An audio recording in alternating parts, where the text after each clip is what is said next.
ಬರೀ ಮಾತುಗಳಿಂದ ಉಪಯೋಗ ಆಗುವುದಿಲ್ಲ, ಅನುಭವದಿಂದಲೇ ತಿಳ್ಕೊಳ್ಳಬೇಕು ಅಂತ ಇಷ್ಟೆಲ್ಲ ನಾನು ಯಾಕೆ ಹೇಳ್ತಾ ಇದ್ದೀನಿ ಅಂತಂದರೆ, ಆ ತತ್ವದ ಗಾಂಭೀರ್ಯ ಎಷ್ಟರ ಮಟ್ಟಿಗಿದೆ ಅನ್ನೋದನ್ನು ಹೇಳಲಿಕ್ಕೆ ಇದನ್ನು ಹೇಳ್ತಾ ಇರೋದು. ಆ ತತ್ವ ಅನ್ನೋದು ಎಷ್ಟು ಗಂಭೀರವಾದದ್ದು ಅನ್ನೋದನ್ನು ಹೇಳಲಿಕ್ಕೆ ಇದನ್ನು ನಾನು ಹೇಳ್ತಾ ಇರೋದು. ಹಾಗಾಗಿ ಅದಕ್ಕಿಂತ ಮೊದಲು ನಾವು ಮಾಡಬೇಕಂತಹ ಸಾಧನೆ ತುಂಬ ಇದೆ. ಈ ಎಲ್ಲ ಸಾಧನೆಗಳನ್ನು ಚೆನ್ನಾಗಿ ನಾವು ಮಾಡಿದರೆ ಅದರಲ್ಲಿ ಕೊನೆಗೆ ಆ ತತ್ವದ ಒಂದು ಸಾಕ್ಷಾತ್ಕಾರ ಅನ್ನೋದು ಮನುಷ್ಯನಿಗೆ ಉಂಟಾಗುತ್ತೆ. ಅದರಿಂದ ಈ ರೀತಿಯಾದಂತಹ ಒಂದು ಉತ್ಕೃಷ್ಟವಾದ ತತ್ವವನ್ನು, ಈಗ ಉದಾಹರಣೆಗೆ ಏಕಶ್ಲೋಕಿಯಲ್ಲೂ ಸಹ ಮೊದಲು ನಮಗೆ ಈ ಸೂರ್ಯನ ಬೆಳಕು ಅಥವಾ ಚಂದ್ರನ ದೀಪದ ಬೆಳಕು ಬೇಕು, ನಮ್ಮ ಕಣ್ಣು ಎಂಬ ಬೆಳಕೊಂದು ಬೇಕು, ಬುದ್ಧಿ ಬೇಕು ಅಂತೆಲ್ಲ ಮಾತುಗಳಿಂದ ಹೇಳ್ತಾ ಇದ್ದೀವಿ. ಕೊನೆಗೆ ಹೇಳುವಾಗ ಎಲ್ಲದಕ್ಕಿಂತ ಮೂಲವಾದಂತಹದ್ದು ಸ್ವಯಂ ಪ್ರಕಾಶವಾದ ಆತ್ಮ ಅಲ್ಲಿವರೆಗೆ ಹೇಳಿದ್ದೀವಿ. ಅಲ್ಲಿಂದ ಮುಂದೆ ಅದು ಆ ಆತ್ಮವೇ ನೀನು ಅಂತ ಅಷ್ಟು ಹೇಳಾಗಿದೆ. ಅದರ ಮೇಲೆ ಪುನಃ ಇನ್ನು ಮಾತುಗಳಿಗೆ ಅವಕಾಶ ಇಲ್ಲ. ಆ ಆತ್ಮವೇ ನೀನು ಅಂತ ಹೇಳಿದ ಮೇಲೆ ಅವನ ಬುದ್ಧಿ ಕ್ರಮೇಣ ಆ ಆತ್ಮದವರೆಗೆ ಹೋಯಿತು. ಆ ಕೊನೆಗೆ ಆ ಆತ್ಮ ಅನ್ನೋದು ಅವನ ಅನುಭವಕ್ಕೆ ಬಂತು. ಅನುಭವದಿಂದಲೇ ಅವನ ಆ ತತ್ವವನ್ನು ತಿಳ್ಕೊಳ್ತಾ ಇದ್ದಾನೆ.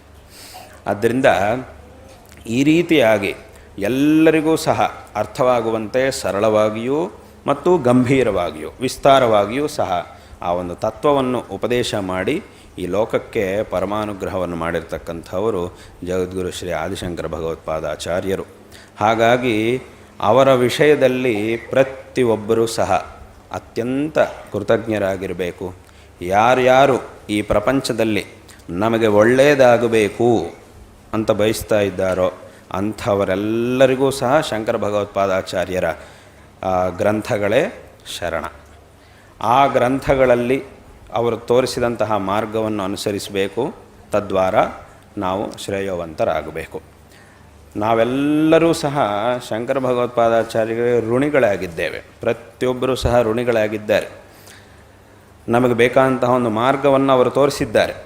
ಆ ಒಂದು ಮಾರ್ಗವನ್ನು ಅನುಸರಿಸಬೇಕು. ತದ್ವಾರ ನಾವು ಶ್ರೇಯೋವಂತರಾಗಬೇಕು. ಅವರ ವಿಷಯದಲ್ಲಿ ಅಪಾರವಾದಂತಹ ಕೃತಜ್ಞತೆಯಿಂದ ಇರಬೇಕು. ಅವರ ಗ್ರಂಥಗಳನ್ನು ಪಠನ ಮಾಡಬೇಕು.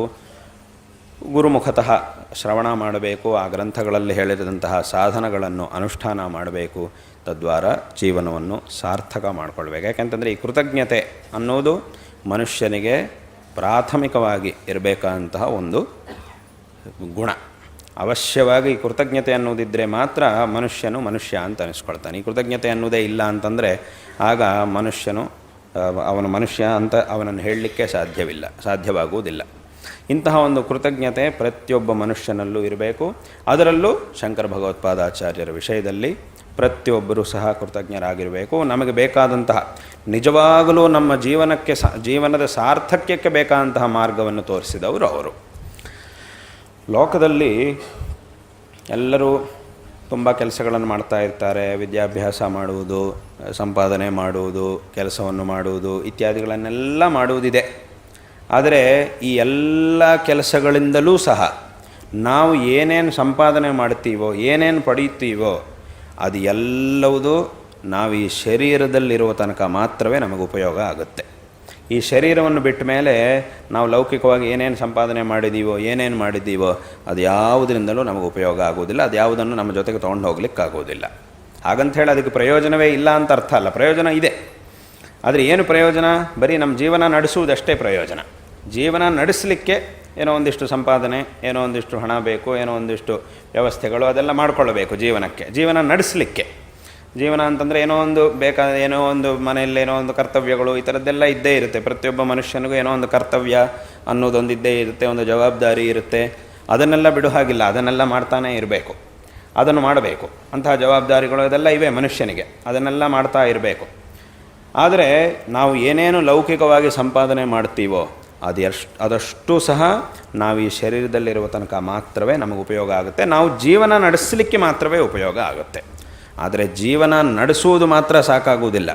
ಜೀವನವನ್ನು ಸಾರ್ಥಕಪಡಿಸ್ಕೊಳ್ಳುವುದು ಸಹ ಮನುಷ್ಯನಿಗೆ ಅತ್ಯಂತ ಅವಶ್ಯಕ. ಯಾಕಂದರೆ ಜೀವನ ನಡೆಸುವುದು ಮಾತ್ರವೇ ಒಂದು ಪ್ರಯೋಜನ. ಏನೋ ಗೊತ್ತಿಲ್ಲ, ಮನುಷ್ಯನಾಗಿ ಹುಟ್ಟಿದ್ದೀವಿ, ಜೀವನ ನಡೆಸಬೇಕಷ್ಟೇ, ಅದಕ್ಕೆ ಏನೇನು ಮಾಡಬೇಕೋ ಅಷ್ಟು ಮಾತ್ರ ಮಾಡಿದರೆ ಸಾಕು ಅಂತಂದರೆ ಹಾಗಿದ್ದರೆ ಮನುಷ್ಯನಾಗೇ ಹುಟ್ಟಬೇಕು ಅಂತೇನಿಲ್ಲ. ಜೀವನ ನಡೆಸುವುದು ಅನ್ನೋದು ಈ ಪ್ರಪಂಚದಲ್ಲಿರ್ತಕ್ಕಂಥ ಎಲ್ಲ ಪ್ರಾಣಿಗಳಿಗೂ ಇದ್ದೇ ಇದೆ. ಹುಟ್ಟಿದ ಪ್ರತಿಯೊಂದು ಪ್ರಾಣಿಯೂ ಜೀವನ ನಡೆಸಲಿಕ್ಕೆ ಏನೋ ಒಂದು ಕೆಲಸ ಮಾಡುತ್ತೆ. ಅದಕ್ಕೆ ಬೇಕಾದಂತಹ ಒಂದು ವ್ಯವಸ್ಥೆಯನ್ನು ಭಗವಂತ ಮಾಡಿಟ್ಟಿದ್ದಾನೆ. ಈ ಊರುಗಳಲ್ಲಿ ಬದುಕುವಂತಹ ಮನುಷ್ಯರೇ ಇರ್ಬೋದು, ಕಾಡಿನಲ್ಲಿ ಬದುಕುವಂತಹ ಪ್ರಾಣಿಗಳಿರ್ಬೋದು, ನೀರಿನೊಳಗಿರುವಂತಹ ಮೀನುಗಳಿರ್ಬೋದು, ಎಲ್ಲಿ ಯಾವ್ಯಾವ ಪ್ರಾಣಿ ಎಲ್ಲೆಲ್ಲಿದೆಯೋ ಆ ಎಲ್ಲ ಪ್ರಾಣಿಗಳ ಜೀವನಕ್ಕಾಗಿ ಭಗವಂತ ಅಲ್ಲೇ ವ್ಯವಸ್ಥೆಯನ್ನು ಮಾಡಿ ಇಟ್ಟಿದ್ದಾನೆ. ಪ್ರತಿಯೊಂದು ಕಡೆ ಯಾವ್ಯಾವ ಪ್ರಾಣಿ ಎಲ್ಲೆಲ್ಲಿದೆಯೋ ಅಲ್ಲೇ ಒಂದು ವ್ಯವಸ್ಥೆಯನ್ನು ಮಾಡಿ ಇಟ್ಟುಬಿಟ್ಟಿದ್ದಾನೆ ಭಗವಂತ. ಪ್ರತಿಯೊಂದು ಪ್ರಾಣಿಗೂ ಜೀವನದ ವ್ಯವಸ್ಥೆ ಅನ್ನೋದೇನೋ ಒಂದು ಇದ್ದೇ ಇರುತ್ತೆ, ಜೀವನ ನಡೆಸ್ತಾನೇ ಇರುತ್ತೆ. ಆದರೆ ಜೀವನ ನಡೆಸುವುದು ಮಾತ್ರ ಅಲ್ಲದೆ ಜೀವನವನ್ನು ಸಾರ್ಥಕಪಡಿಸ್ಕೊಳ್ಳುವಂತಹ ಒಂದು ಆ ಯೋಗ್ಯತೆ ಮಾತ್ರ ಮನುಷ್ಯನಿಗೆ ಮಾತ್ರವೇ ಇದೆ. ಉಳಿದ ಪ್ರಾಣಿಗಳಿಗೆಲ್ಲ ಜೀವನ ನಡೆಸುವುದು ಮಾತ್ರ ಅಷ್ಟೇ. ಅದನ್ನು ಸಾರ್ಥಕಪಡಿಸ್ಕೊಳ್ಳುವುದು, ಅದಕ್ಕೆ ಬೇಕಾದಂತಹ ಯೋಗ್ಯತೆ, ತಿಳುವಳಿಕೆ ಇದು ಯಾವುದು ಪ್ರಾಣಿಗಳಿಗಿರುವುದಿಲ್ಲ.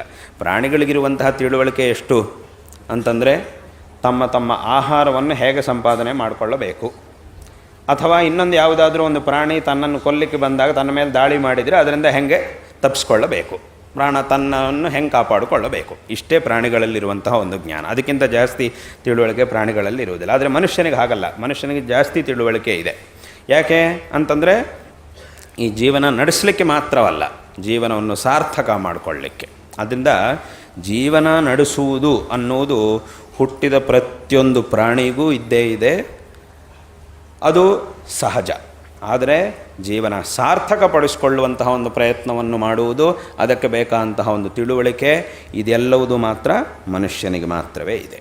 ಆದ್ದರಿಂದ ಇದನ್ನು ಸರಿಯಾಗಿ ತಿಳ್ಕೊಂಡು ಈ ಜೀವನವನ್ನು ನಾವು ಹೇಗೆ ಸಾರ್ಥಕ ಪಡಿಸಿಕೊಳ್ಳಬೇಕು ಅನ್ನುವಂತಹ ಒಂದು ವಿಷಯವನ್ನು ನಾವು ತಿಳ್ಕೊಂಡು ಹಿರಿಯರಿಂದ, ಗುರುಗಳಿಂದ, ಹಿರಿಯರಿಂದ ನಾವು ತಿಳ್ಕೊಂಡು ಶಂಕರ ಭಗವತ್ಪಾದಾಚಾರ್ಯರು ತೋರಿಸಿದಂತಹ ಈ ಮಾರ್ಗವನ್ನು ಅನುಸರಿಸಿ ಎಲ್ಲರೂ ಸಹ ಕೃತಾರ್ಥರಾಗಬೇಕು.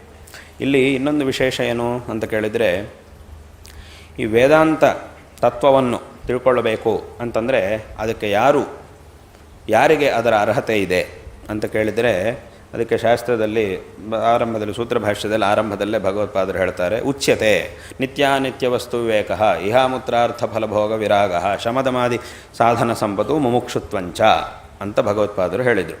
ಅಂದರೆ ಅಥಾತೋ ಬ್ರಹ್ಮ ಜಿಜ್ಞಾಸ ಅಂತ ಸೂತ್ರ ಇದೆ. ಅಥ ಇನ್ನು ಮೇಲೆ ವೇದಾಂತ ಬ್ರಹ್ಮ ವಿಚಾರವನ್ನು ಮಾಡಬೇಕು ಅಂತ ಹೇಳಿದ್ದಾರೆ. ಇನ್ನು ಮೇಲೆ ಅಂತಂದರೆ ಏನರ್ಥ? ಅದರ ಹಿಂದೆ ಯಾವುದೋ ಒಂದಿದೆ ಅಂತ ಅರ್ಥ. ಯಾವುದೋ ಒಂದಿದ್ದರೆ ಅದರ ನಂತರ ಇದು ಅಂತ ನಾವು ಹೇಳ್ಬೋದು. ಅದರ ಹಿಂದಿಂದ ಯಾವುದು ಅಂತ ಕೇಳಿದರೆ ನಿತ್ಯಾನಿತ್ಯ ವಸ್ತು ವಿವೇಕ, ವಿವೇಕ, ವೈರಾಗ್ಯ, ಸಮಾಧಿ ಷಟ್ಕ ಮತ್ತು ಮುಮುಕ್ಷುತ್ವ, ಇದಿಷ್ಟು ಬಂದ ಮೇಲೆ ವೇದಾಂತ ವಿಚಾರ ಮಾಡಬೇಕು ಅಂತ ಹೇಳಿದ್ದಾರೆ. ಇಲ್ಲಿ ವಿವೇಕ ಅಂತಂದರೆ ಏನು? ಇದು ನಿತ್ಯವಾದಂತಹ ವಸ್ತು ಪರಬ್ರಹ್ಮ, ಈ ಪ್ರಪಂಚ ಅನ್ನೋದು ಅನಿತ್ಯ ಅನ್ನುವಂತಹ ಒಂದು ತಿಳುವಳಿಕೆ, ಇದೇ ವಿವೇಕ ಅಂತಂದರೆ. ವೈರಾಗ್ಯ ಅಂತಂದರೆ ಏನು? ಈ ಪ್ರಪಂಚ ಅನ್ನೋದು ಅನಿತ್ಯ ಅಂತ ವಿವೇಕದಿಂದ ಗೊತ್ತಾಯಿತು. ಆಗ ಇಂತಹ ಅನಿತ್ಯವಾದ ಪ್ರಪಂಚ ನಮಗೆ ಬೇಡ, ಇದು ಯಾವುದೂ ಸಹ ನಮಗೆ ಬೇಡ ಅಂತ ಅದರಿಂದ ವಿರಕ್ತನಾಗೋದು, ಇದೇ ವೈರಾಗ್ಯ ಅಂತಂದರೆ.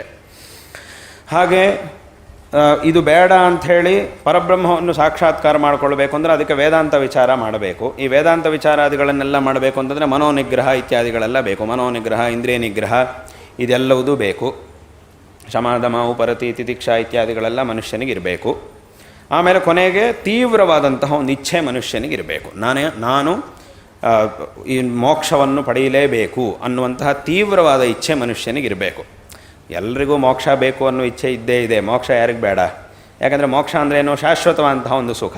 ನಾನು ಯಾವಾಗಲೂ ಸುಖವಾಗಿರಬೇಕು ಅನ್ನುವಂಥ ಇಚ್ಛೆ ಎಲ್ರಿಗೂ ಇದ್ದೇ ಇದೆ. ಮೋಕ್ಷ ಅಂದರೆ ಏನು ರೀ? ಎಲ್ಲ ದುಃಖಗಳಿಂದಲೂ ಮುಕ್ತನಾಗೋದು, ಅದು ಯಾರಿಗೆ ಬೇಡ? ಎಲ್ರಿಗೂ ಬೇಕೇ ಬೇಕು. ಆದರೆ ಆ ಇಚ್ಛೆ ಇದೆ, ಆದರೆ ತೀವ್ರವಾದ ಇಚ್ಛೆ ಇಲ್ಲ. ಅತ್ಯಂತ ತೀವ್ರವಾಗಿ ಆ ಇಚ್ಛೆ ಅನ್ನೋದು ಇರಬೇಕು. ಏನು ತೀವ್ರವಾದ ಇಚ್ಛೆ ಅಂದರೆ ಏನು ಅಂತ ಕೇಳಿದರೆ, ಅಲ್ಲಿ ನಾವು ತಿಳ್ಕೊಳ್ಬೇಕಾದದ್ದು, ಅದಕ್ಕೊಂದು ಉದಾಹರಣವನ್ನು ಸಹ ಶಾಸ್ತ್ರದಲ್ಲೇ ಹೇಳ್ತಾರೆ. ಏನು ಅಂತಂದರೆ, ಒಬ್ಬನ ಬಟ್ಟೆ ಇದೆ, ಅವನು ಧರಿಸಿದಂತಹ ಒಂದು ಬಟ್ಟೆಗೆ ಬೆಂಕಿ ಹೊತ್ತುಕೊಂಡಿದೆ. ಆಗ ಅವನ ಮನಸ್ಸಿನಲ್ಲಿರುವಂತಹ ಏಕಮಾತ್ರ ಇಚ್ಛೆ ಏನು ಅಂತಂದರೆ, ಏನಾದರೂ ಮಾಡಿ ಈ ಬೆಂಕಿಯನ್ನು ಆರಿಸಬೇಕು. ಅದು ಬಿಟ್ಟರೆ ಅವನ ಮನಸ್ಸಿನಲ್ಲಿ ಬೇರೆ ಯಾವ ಇಚ್ಛೆಯೂ ಇರಲ್ಲ, ಅದೊಂದೇ ಅವನ ಮನಸ್ಸಿನಲ್ಲಿರುತ್ತೆ. ಅದೇ ತೀವ್ರವಾದಂತಹ ಇಚ್ಛೆ ಅಂತಂದರೆ. ಆ ಸಮಯದಲ್ಲಿ ಅವನಿಗೆ ನೀವೇನಾದರೂ ತೊಗೊಳ್ರಿ, 1 ಕೋಟಿ ರೂಪಾಯಿ ನಿನಗೆ ಕೊಡ್ತೀನಿ ಅಂತ ಹೇಳಿದರೆ, ಎಲ್ಲಿ 1 ಕೋಟಿ ರೂಪಾಯಿ ಅಲ್ಲ, ಆಮೇಲೆ ಮೊದಲು ಈ ಬಟ್ಟೆ ಈ ಬೆಂಕಿ ಆರಿಸಿದರೆ ಅದೇ ಸಾಕು. ಮೊದಲು ಈ ಬೆಂಕಿ ಉರಿತಾ ಇದೆ ಅಲ್ವಾ, ಇದ್ರ ಜೊತೆಗೆ ನಾನು ಸುಟ್ಟೋಗಿಬಿಡ್ತೀನಿ, ನಾನು ಸತ್ತೋಗಿಬಿಡ್ತೀನಿ ಅಂತ ಮೊದಲು ನಾನು ಉಳಿದ್ರೆ ಸಾಕು. ಆಮೇಲೆ 1 ಕೋಟಿ ರೂಪಾಯಿ ಒಂದು ಇದು ಎಲ್ಲ ಆಮೇಲೆ 1 ಕೋಟಿ ರೂಪಾಯಿ ದುಡ್ಡು ಕೊಡ್ತೀನಿ, ಅಥವಾ 1 kg ಬಂಗಾರ ಕೊಡ್ತೀನಿ, ಅಥವಾ ಎಲ್ಲೋ ಏರ್ಪೋರ್ಟ್ ಪಕ್ಕದಲ್ಲಿ ಒಂದು ಸೈಟ್ ಕೊಡಿಸ್ತೀನಿ ಅಂತೆಲ್ಲ ಹೇಳಿದರೆ, ಅದೆಲ್ಲ ನಮಗೆ ಈಗೆಲ್ಲಿ? ಮೊದಲು ನಾನು ಬದುಕಿದ್ರೆ ಸಾಕು. ಈ ಬೆಂಕಿಯನ್ನು ಆರಿಸೋ ಉಪಾಯ ಇದ್ದರೆ ಹೇಳಿ ನಿಮ್ಮ ಹತ್ರ, ಅದಿದ್ದರೆ ಮಾತಾಡಿ, ಹಿಂದೆ ಹೋದರೆ ಬೇಡ. ಅಲ್ಲೆಲ್ಲಿದೆ, ನೀರೆಲ್ಲಿದೆ, ಅದೆಲ್ಲಿದೆ, ಏನೋ ಒಂದು ಸಾಧನ ಅದಕ್ಕೋಸ್ಕರ ಹುಡುಕ್ತಾ ಇರ್ತಾನೆ. ಆ ಸಮಯದಲ್ಲಿ ಅವನ ಮನಸ್ಸಿನಲ್ಲಿ ಅದು ಬಿಟ್ಟು ಬೇರೆ ಏನೂ ಇರುವುದಿಲ್ಲ. ಅದೇ ತೀವ್ರವಾದಂತಹ ಇಚ್ಛೆ ಅಂತಂದರೆ. ಇಂತಹ ತೀವ್ರ ಇಚ್ಛೆ ಮನುಷ್ಯನಿಗಿರಬೇಕು. ನನಗೆ ಮೋಕ್ಷ ಒಂದೇ ಬೇಕು, ಇನ್ಯಾವುದೂ ಬೇಡ ಅನ್ನುವಂತಹ ಇಚ್ಛೆ ಬೇಕು. ಇದೇ ಇಂತಹ ಒಂದು ಸಾಧನ ಚತುಷ್ಟಯ ಮನುಷ್ಯನಿಗಿರಬೇಕು. ಇದಿದ್ದವನು ವೇದಾಂತ ವಿಚಾರವನ್ನು ಮಾಡಲಿಕ್ಕೆ ಸಾಧ್ಯ, ಮಾಡಲಿಕ್ಕೆ ಅಧಿಕಾರಿ ಅಂತ ಹೇಳಿದ್ದಾರೆ.